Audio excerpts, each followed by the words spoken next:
Үбіш, Үбиян, Салима, Алима кілең қыз болды дейді. Яғни кілең қыздан кейін, тут қыздан кейін біздің Бауыржан атамыз дүниеге келген, Батыр атамыз. Әкесінің 53 жасында момыштың. Жалпы айтатын болса, әкесі тек кішкене кешеден келген, 33 жасында. Яғни оған себеп болғанда өзінің әжесі қыз тумас деген ақ келін іздеп, аппақ келін түсірем деп кішкене 30 жасында үйленген екен. Жалпы кітапқа келетін болсақ, кітап негізі 56 жылы шыққан, 1956 жылы алғаш наша семья болып, одан кейін барып 1975 жылы аударылған, қазақшаға ұшқан ия болып, содан бері шығып келді Бауыржан атамыздың кітабы. Оған дейін негізі кітаптары болған, өлеңдері де болған көптеген соғыс кезіндегі. Енді жалпы айтатын болсақ, қысқаша мазмұны былай дейді. Балалық шағының барлығы жазылған, мектепке барғанша уақытына дейін. Алғаш әкесінің үйленгеннен бастап, жаңа 30 жасында. Енді өкінішке орай мамасы Разия атамыздың, Бауыржан атамыздың 3 жасында қайтыс болады. Одан кейін барып қайтып үйленеді, өгей шешесін алып. Содан кейін бұл жерде Үбіште негізінде тұрмысқа шыққаннан кейін бір жыл болмай қайтыс болады. Содан кейін Бауыржан атамыздың әкесінің ойы да біраз өзгереді, қыздарға деген, әйелдерге деген. Өзі еркімен жіберген, одан кейін қыздардың соның ішінде мына Үбиян туралы жақсы жазылған. Өзімнің де қыздарым бар ғой, құдайға шүкір.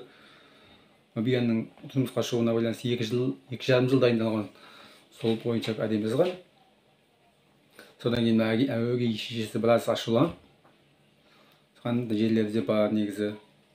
Соның ішінде мынау ақшаны құрттым деп өгей шешесі ренжиді.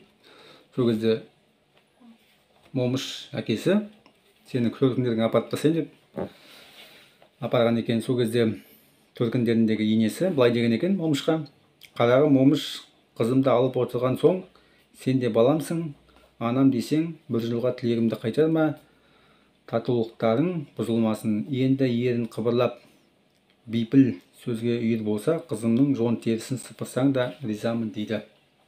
Осындай бір әдемі жерлері де бар кейде. Кейін айтатын болсам ағатай, әкесінің орыстармен тегін жұмыс істегені де бар бұл жерде. Тегін жұмыс істеген, яғни алғаш келген кезінде егін салу бойынша бір жыл тегін жұмыс істейді. Келесі жылдар барып өзі ақырындап жұмыс істей бастайды.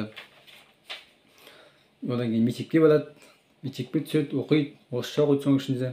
Одан кейін Момынқұл деген ағасы бар, әкесінің інісі, сол туралы да біраз жазады. Оның қалай көп үйленгені, өйткені ол 2-3 рет үйленеді.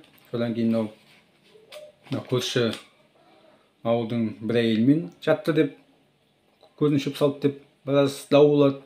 Оны да осы кітапқа жазады. Ендігі сонымен бірге бұл жерде Музей апа деген бар.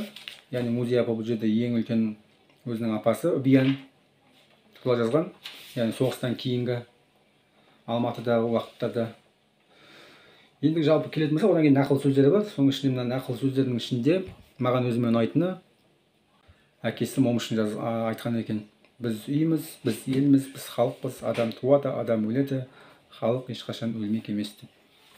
Сонымен бірге көптеген нақыл сөздері бар. Соның ішінде бір көп тұрған су сасиды, ойламаған ми сасиды, әдемі нақылы.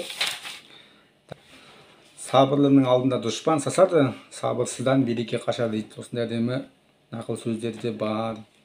Сол кітап қымбат емес, әдемі. Оқыңыздар, рахмет. Давайте лайк басып, комментарий жазып отырыңыздар. Давайте.